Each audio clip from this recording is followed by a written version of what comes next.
to my channel. In one of my most recent videos we had a look at the Ruroc Atlas 4 Street and Atlas 4 Carbon. Obviously I've done my review on those. A little update on that is I actually discovered something in the box that I hadn't realised was there before. There's two little round discs that you get in the box, little disc pads, and they go in the space where the speakers, if you had the headset, go. You put them in there, quite easily they just stick on, and you can easily be removed again as well. And they do actually deaden the sound a little bit. Now I hadn't realised that initially. Obviously put them in, give it a go, and I did notice there was a difference on the acoustics in the helmet after that point. I wouldn't say they're still the quietest helmets, but they're quieter than they were, so that's something to bear in mind. It doesn't make any difference to the review, but I just thought I'd put it out there. Anyway, the next thing I wanted to look at with regards to those helmets was the Shockwave headset. Now, I've been kindly sent the headset to have a look at, but I wanted to have a go of the helmets without the distraction of the of music or anything else going on, so I could actually get a feel for the helmets first. Once I'd done that, I then installed the headset so I could obviously supply this video. Anyway, the Shockwave headset, it comes in a box like this. There you go. It's quite a simple item really. What we'll do at the moment is I'll just go through an unboxing with you so you can see what comes in the pack. But it's quite simple.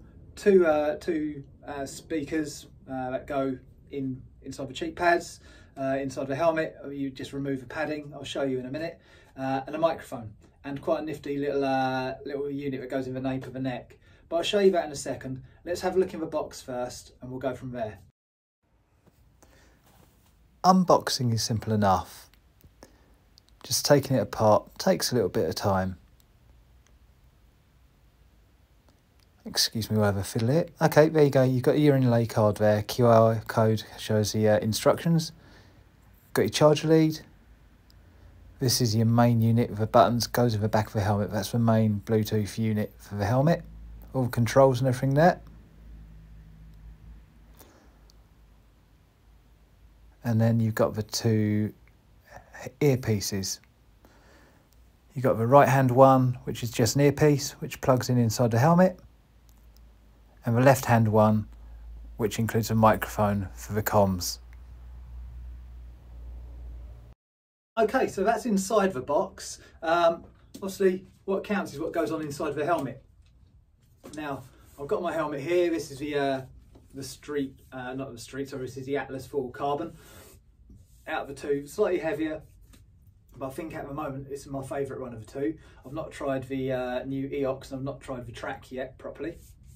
But yeah, this is one I've been using as a day-to-day lid for a little while, giving my Shoei a little bit of a break.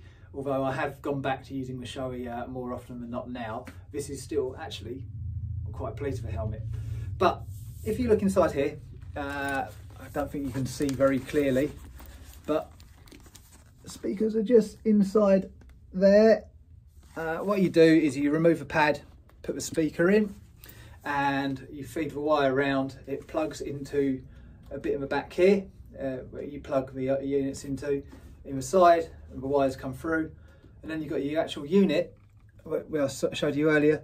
That just goes in the back here. You can see the buttons there. Okay, that just a little panel comes off. That's supported by magnets, and this just simply clips in and is held in. It's secure. It hasn't come out and hasn't even made any risk of coming out, and I've been using it for about 3 weeks now. The unit itself is actually really quite nice. You turn it on, just simply button here, and you hear it saying power on, and it's connected to my phone. Obviously I can't play your music at the moment because obviously my phone is being used as a camera, but this is all connected by what's called the Chain app, which you download onto your phone, and that will act as your comms, etc., and it helps you get yourself all set up. But it seamlessly merges with my Spotify, with whatever else other music I want to listen to. There are other services available, of course, and of course it acts as a comms with other riders if they've got the units in as well, and also acts as phone. Now, this is where my issue comes with the headset. it is a really good sound quality. I quite enjoyed riding to work with a bit of music going on, being great. If the odd phone call came in, this is where the problem starts.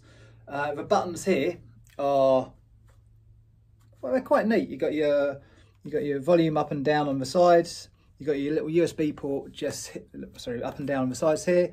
You got the little USB port here, cover here that plugs into charge, and you got your power on and off there, and you got your little button there for pairing, etc.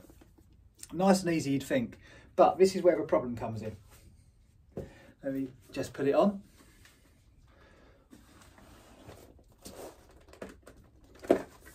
Imagine you're riding along, okay? You're riding along, phone call comes in, you've got to reach around here to press a button, and that is a bit of a pain in the arse, I've got to admit. It's not the easiest thing in the world, especially when you've got gloves on. It's a bit distracting when you're trying to ride. You want to turn the volume up and down. You can tap, easy enough, simple, but it's a pain in the arse with gloves. And those are my main beefs with it, really, because I was really pleased with sound quality. And when a call did come through, I got my daughter to call me while I was wandering around the house. Nice and easy, press the button, answer the call, and it works fine. But when you're riding, it's not so easy. Sound quality was fine. Maybe the phone line was a little bit faint. That might be my phone reception more than more than what was coming through the helmet. Sorry, probably getting a bit of shine off my head there. But the buttons, I wasn't overly impressed with the buttons on the back. Maybe it's me just being awkward and being a stupid old git, I don't know. Maybe the younger generation are a little bit more tech savvy. If you can be tech savvy to operate a bloody button with gloves on, I don't know. I just found it difficult. If you're listening, Ruroc, I know you've done the new one for the EOX, which hopefully will be a lot more user friendly, but a little, you're already Bluetooth, a little remote Bluetooth button to go on the handlebars or something like that, something to just clip on that you can just press for volume up and down, and it just integrates in and make life a hell of a lot easier rather than trying to faff around pressing buttons. That's my only fault on it. And for that, for sound, I'm going to give this 10 out of 10. I actually was really quite impressed. It could handle all different sorts of music. So I think on work I was a bit of Linkin Park, a bit of Metallica, a bit of Nirvana, a bit of Oasis, a bit of Eminem, whatever. It handles it all in its stride. But it's not the most user-friendly thing to use on the move. If you're going along and you're set off, and that's what you're keeping out that volume and you're keeping it on that, then brilliant, not a problem at all. But the moment you want to start faffing around with it while you're riding, it's a bit difficult to play around with. That's my only fly in the ointment. So 10 out of 10 on the sound, but I think overall I'm going to give around about 7.5 to 8 out of 10 overall.